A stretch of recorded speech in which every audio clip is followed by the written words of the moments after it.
Care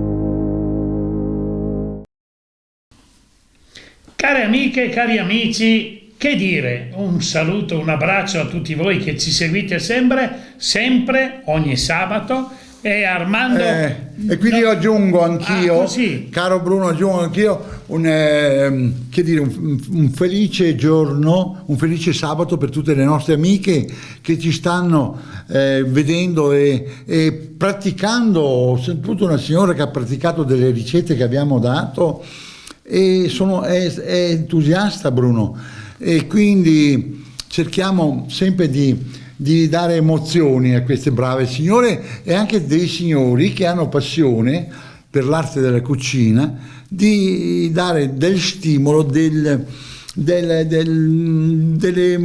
spunti, delle cose che poi gioiscono quando le mangiano. E allora, Armando, è per questo che io vedo di lasagne ne abbiamo viste di tutti i colori. Con le melanzane, col sugo, con la di carne, di tanti altri. No, Bruno, oggi, caro da Dio, Bruno, per le nostre amiche, i nostri spettatori, tutti quelli che ci osservano, abbiamo fatto un piatto ancora più semplice, perché mi dite al sabato dopo dobbiamo andare a fare shopping, si dice, o non so come che si dice, se però in inglese shopping, e quindi noi avevamo tante volte piatti importanti da lavorare massa, e ora che ho dedicato queste pappardelle non dove farle in casa così, però dove trovare qui fatti in casa in qualche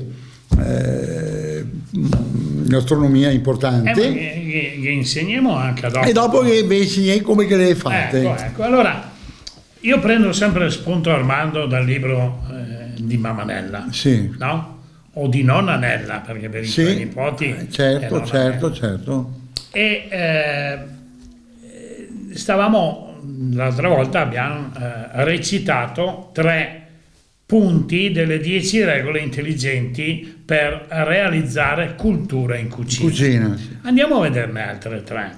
Allora il quarto punto dice: prima di decidere cosa cucinare, guarda nella dispensa quali ingredienti hai in casa, magari scopri che non c'è nulla da acquistare, vero?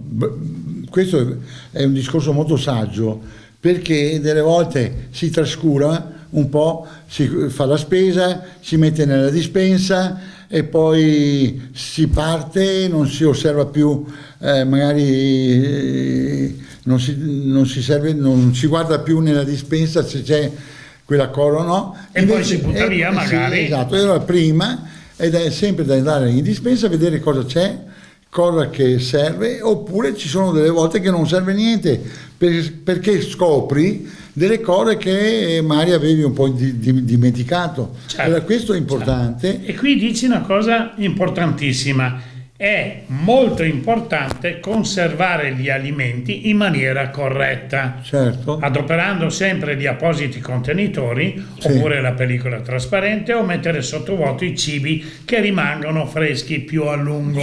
Questo è importantissimo, perché le donne, io vedo, molto spesso buttano in frigo le cose così, come capita, Bruno, e vengono rovinate. Anche se domani mattina devi mangiare una cosa che hai fatto oggi, custodiscila con la pellicola o col sottovuoto, che quindi non soffre. L'apri quando sono le cose sottovuoto, si deve sempre aprire un 10 minuti, un quarto d'ora prima, che quindi prendono l'aria e tornano perfette. Mai una cosa quando è sottovuoto, può essere, per modo dire, un salmone sottovuoto, può essere del salmone affumicato sottovuoto, oppure può essere altre cose sottovuoto, si devono aprire mezz'ora prima.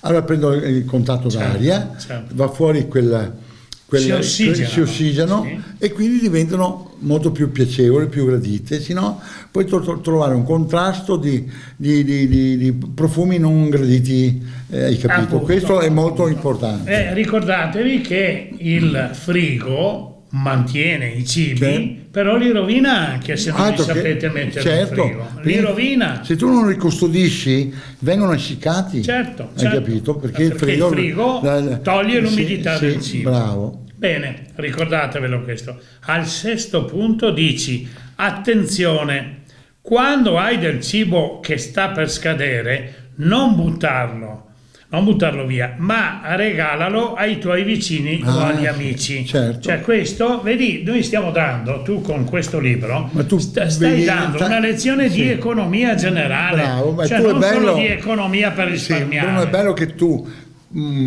poche alla volta le fai presente alle trasmissioni, perché sono cose molto costruttive, che è molto utile conoscere.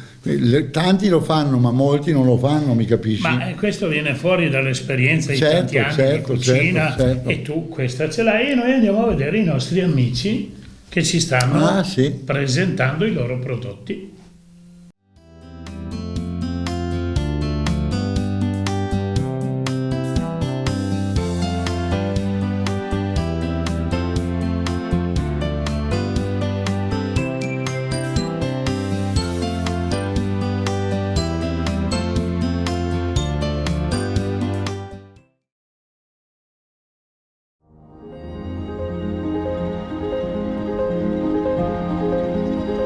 I sedimenti antichi della terra che dal fondo delle sue colline emergono. Il passaggio delle stagioni, le nostre piccole e grandi fatiche. È qui che il tempo svela i suoi frutti. Ogni cosa finisce qui, ed è qui che ogni cosa comincia.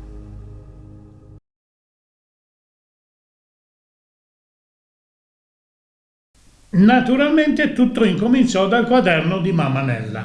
Perché? Perché ha dato lo spunto al nostro amico Armando per poter scrivere un libro su quelle che erano le indicazioni e i pensieri e le annotazioni di nonna Nella. Compratelo, ricordatevi, perché è importante averlo come libro sotto mano, avere poi delle ricette via internet, se ne possono trovare tante, ma il libro è importantissimo. Tu cosa dici, Armando? Ma io ovviamente nel libro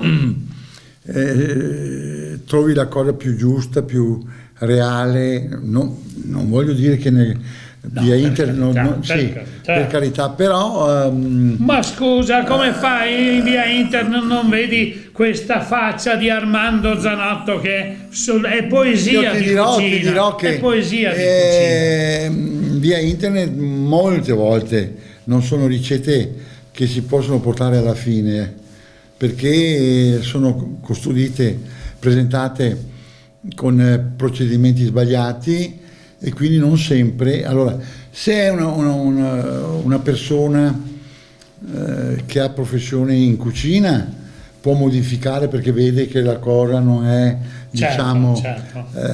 perfetta, però molte volte purtroppo poi spiegano anche la ricetta in un modo un po' non troppo chiara, e quindi per quello che la deve eseguire si trova un po' in Quando è, Armando? Ti faccio due domande adesso. Quando è che potremmo far vedere ai nostri amici qualche spadellata? È troppo Bruno, è troppo pericolosa. Ma a me piace. Ecco, io ti vorrei fare una frittata, ti vorrei far vedere come la salto in padella, per esempio. E te lo farò vedere. Lo facciamo presto, Magari la attacchiamo al soffitto, però. Se non torna giù è attaccata al soffitto. Senti un'altra cosa. Dimmi. Con questo tempo che sta allietando le nostre giornate, bello, e speriamo in futuro sempre più bello, dove porteresti Ale?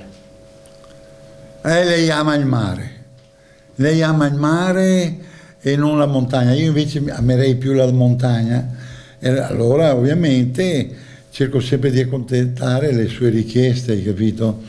Per me va bene sia uno che l'altro. Sì, perché al mare si spoglia, in montagna c'è la copertina. Certo, certo. Capisci? E quindi poi c'è che lei ama molto questa abbronzatura che ti dà diciamo un fascino migliore, insomma. Ma lei è sempre bella, Armando.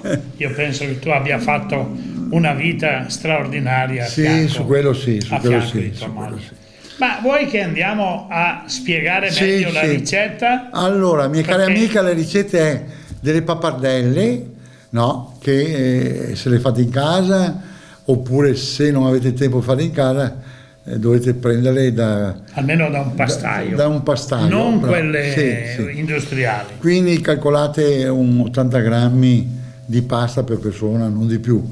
E quindi preparate in anticipo degli asparagi tagliati tutti prima pelati col pelapatate e poi ripelati col pelapatate e formare delle listarelle, tutte listarelle per lungo. Ovviamente avrete i scioppetin, perché l'hai compreso anche quei scioppetin, e anche qua che siamo agli ultimi piatti dei scioppetin. Sì, anche qua mi dico sempre che dovrei bilanciare il sapore dei scioppetin e quelle degli asparagi e dare un equilibrio. E dopo i freschi, quei freschi che una volta che avete preparato tutti questi ingredienti è facilissimo, perché prendete l'acqua che già bolle, buttate dentro le pappardelle che in 2 minuti sono cotte, nel frattempo nel sauté mettete i scioppetin, i sparagi, i piselli e con un goccetto d'olio fate passire, non tanto. Quando la pasta è pronta, buttate la pasta al dente in questo sauté, unite un po' d'acqua di cottura e un po' di olio, no? E amalgamate il tutto per bene, aggiustate ancora con un po' di olio, se proprio volete essere generosi, qualche fiocco di burro dentro. Tanti mette a panna, potete mettere anche un giorno di panna, ma non eccedere, perché sennò dopo diventa stomagosa. Quindi una volta così è bello sentire questa pasta, caro Bruno, che te mangi l'asparago che le un fiatino al dente, te mangi il scioppetin che le giusto, te mangi il pisello crudo, semi crudo, no? Che è buonissimo, e dopo magari sentir dentro anche proprio dei pisei sgranai sora crudi che si appassisce così in poco tempo. Ecco, io volevo chiederti una cosa. C'è tendenza a prendere i piselli quelli piccoli perché sono più morbidi, eccetera.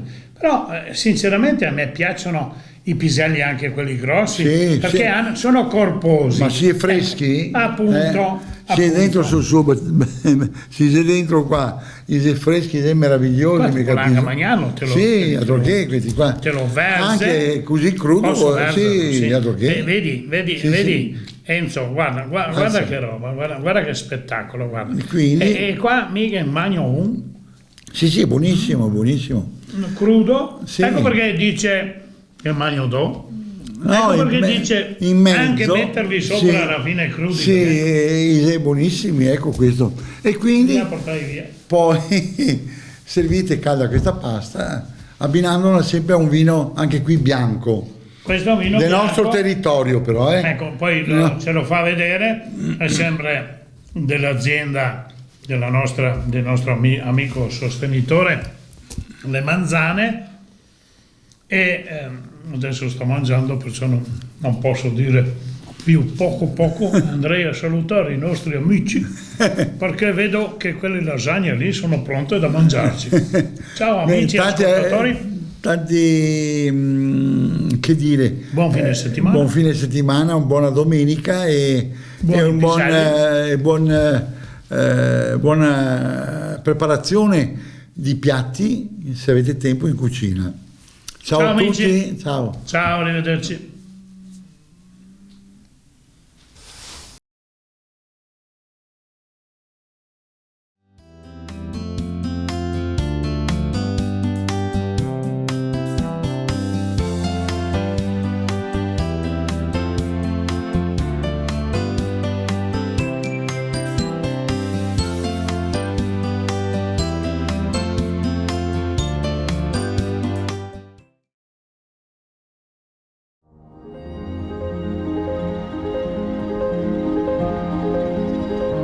i sedimenti antichi della terra che dal fondo delle sue colline emergono. Il passaggio delle stagioni, le nostre piccole e grandi fatiche. È qui che il tempo svela i suoi frutti. Ogni cosa finisce qui ed è qui che ogni cosa comincia.